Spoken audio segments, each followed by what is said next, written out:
আয়ুক্তৰ কাৰ্যালয় স্থানান্তৰিত কৰা হয়েছে। আমাৰ একটা সামান্য যদি সাৰ্টিফাইড কপি লাগে, আমি ধুবুৰীলৈ যাব লাগে। আগত আমি বিলেসি পাড়াৰ পৰে পাইছিল, আজি আমি ধুবুৰীৰ পৰা আনিব লাগে। গতিকে এই ক্ষেত্ৰত যেন ফকিরগঞ্জ যাব লাগে, কি অবস্থা হ'ব? না আমার যাতায়াতের ব্যবস্থা আছে, না ব্রহ্মপুত্র কোনো ব্রিজের ব্যবস্থা আছে। সরকারে কিন্তু এইবিলাকৰ প্ৰতি কোনো গুৰুত্ব দিয়া নাই। এই মানুহসকলক অন্যায়ভাৱে হাৰাশাস্তি কৰাৰ মানসিকতাৰেই এই অঞ্চলসমূহ কৰ্তন কৰি আজি ফকিৰগঞ্জ থানাত অন্তৰ্ভুক্তি কৰিছে। আজি 63টা ৰেভিনিউ ভিলেজ, প্ৰায় 1,10,000 জিলা সংখ্যালঘু ছাত্ৰ ইউনিয়নে আজি 2 ঘণ্টীয়া প্ৰতিবাদ আজি বিলাসীপাৰা সমজিলাৰ কাৰ্যালয়ৰ সন্মুখত কৰিছে।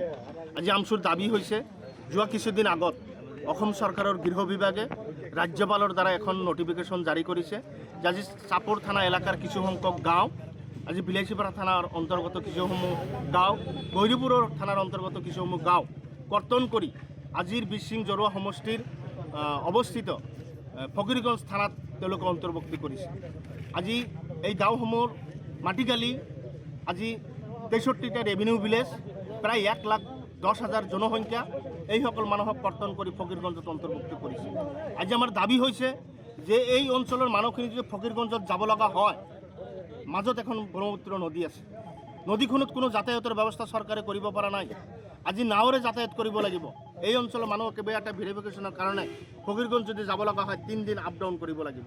গতিকে চৰকাৰে এই ক্ষেত্ৰত কোনো ধৰণৰ বিহিত ব্যৱস্থা গ্ৰহণ নকৰি হঠকাৰীভাৱে গৃহ বিভাগে যি দায়িত্ব ল'ব লাগিছিল তেওঁলোকে লোৱা নাই। আজি ইয়াৰ বিৰোধিতা কৰি এই গাঁওসমূহ চাপৰ থানা, বিলাসীপাৰা আৰু গৌৰীপুৰত অৱস্থিত ৰাখি এটা উপযুক্ত এই অঞ্চলৰ মানুহসকলক ন্যায় দিয়াৰ স্বাৰ্থত আমচুৰ যি কৰিছে, চৰকাৰে যদি মানি নলয়, পৰৱৰ্তী দিনত আমচুৰ এই আন্দোলন অবিৰতভাৱে শক্তিশালীভাৱে চৰকাৰৰ বিৰুদ্ধে কৰা হ'ব। ইতিমধ্যে এই অঞ্চলৰ নাহেৰলগাঁত এখন আউটপোষ্ট আছে। নাহেৰলগাঁৰ আউটপোষ্টটো পূৰ্ণাংগ থানা হিচাপে যদি ৰূপ দিব পৰা যায়, আজি সোণামুখীত এখন যদি আউটপোষ্ট কৰা যায়, বন্দীখানাত যদি আউটপোষ্ট কৰা যায়, মই ভাবোঁ যে চৰকাৰে যি সিদ্ধান্ত লৈছে যে সমষ্টি ভিত্তিত চৰকাৰী কাম কাজ চলোৱাৰ কাৰণে কাৰ্যালয়বোৰ বনোৱা হ'ব।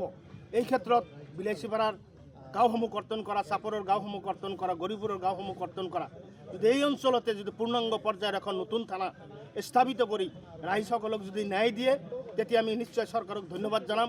আৰু যদি চৰকাৰে এই অঞ্চলক যদি অৱজ্ঞা কৰে, তেনেহ'লে চৰকাৰৰ বিৰুদ্ধে এই আন্দোলন অব্যাহত থাকে।